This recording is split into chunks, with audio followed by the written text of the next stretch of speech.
میرے ایک ڈاکٹر دوست ہیں، انہوں نے مجھے کہا کہ یہ ویڈیو پلیز لوگوں تک پہنچائیں، اس پہ بات کریں، کیونکہ لوگوں کو شاید سمجھ نہیں آ رہا اور ہمارے پاس بہت سارے کیسز رپورٹ ہو رہے ہیں۔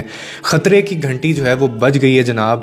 جو ہم اس وقت محسوس کر رہے ہیں وہ عام گرمی نہیں ہے، یہ دراصل ایل نینو کے خطرے کی آمد ہے جو خاموشی سے جانیں لے سکتا ہے اور ہمیں اپنے پیاروں سے جدا کر سکتا ہے۔ میں ابھی آپ کو ایکسپلین کرتا ہوں یہ کیا چیز ہے، اور یہ انڈیا اور پاکستان میں بہت کیسز رپورٹ کر رہا ہے۔ ایکسپرٹ کا یہ کہنا ہے کہ جیسے جیسے مئی قریب آئے گا یہ صورتحال مزید سنگین ہوتی چلی جائے گی۔ ایل نینو بیسیکلی ہے کیا؟ اگر آپ بالکل ہی سادہ الفاظ میں اس کو سمجھیں تو بحر الکاہل کی جو پیسیفک اوشن کا جو پانی ہوتا ہے نا، وہ غیر معمولی طور پر گرم ہو جاتا ہے، اور اس سے کیا ہوتا ہے کہ اس سے دنیا بھر میں جو ہوا کا نظام ہے اس کے اندر ایک تبدیلی، اس کے اندر ایک جو چینج ہے وہ آنا شروع ہو جاتا ہے۔ جنوب مغربی مونسون جو ہمیں مئی میں بارش دیتا ہے اس بار تاخیر کا شکار ہو سکتا ہے، پھر وہ کمزور پڑ سکتا ہے۔ اب یہ چیز اتنی خطرناک ہے، اس کا مطلب کیا ہے؟ اس کا مطلب یہ ہے کہ جب بارش ہونی چاہیے اس وقت شدید گرمی پڑے گی، بارش نہیں ہوگی، اور یہ جو صورتحال ہے نا یہ بہت ہی زیادہ خطرناک ہو جاتی ہے، اتنی خطرناک ہو جاتی ہے یہاں تک کہ صحت مند افراد بھی ہیٹ سٹروک کی وجہ سے جان سے جا سکتے ہیں۔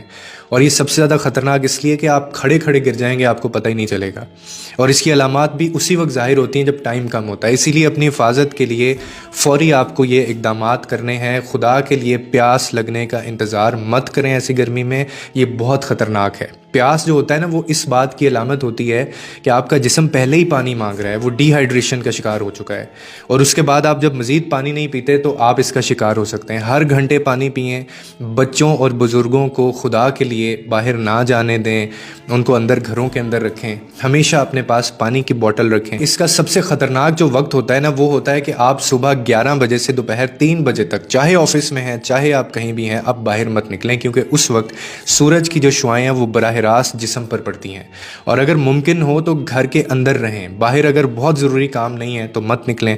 اور یہ بھی میک شور کریں کہ اسکولوں کے کھیلوں یا سرگرمیوں کے بارے میں سوچ سمجھ کر فیصلہ کریں۔ بچے اس کا بہت شکار ہوتے ہیں، کیونکہ آپ کے بچے کو جو ہے نا اس کی صحت زیادہ ضروری ہے، کسی بھی تمغے سے زیادہ قیمتی ہے۔ ہیٹ سٹروک کی علامات جو ہیں وہ آپ سب کو پتہ ہیں۔ کیا ہوتا ہے کہ شدید آپ کو سر درد ہوتا ہے، بے ہوشی سے محسوس ہوتی ہے آنا، یا پھر خشک جلد ہونا یا پسینہ نہ آنا۔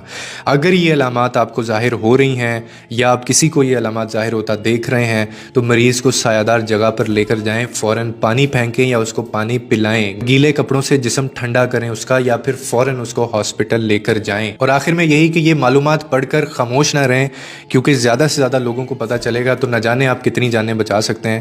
اسے اپنے خاندان، دوستوں اور ہر اس کمیونٹی میں شیئر کریں کہ ہم سب کو آنے والے جو ایل نینو سچویشن بننے جا رہی ہے اس سے ہمیں پتہ ہو، اور یاد رکھیں ہم صرف اس صورت میں اس خطرے سے بچ سکتے ہیں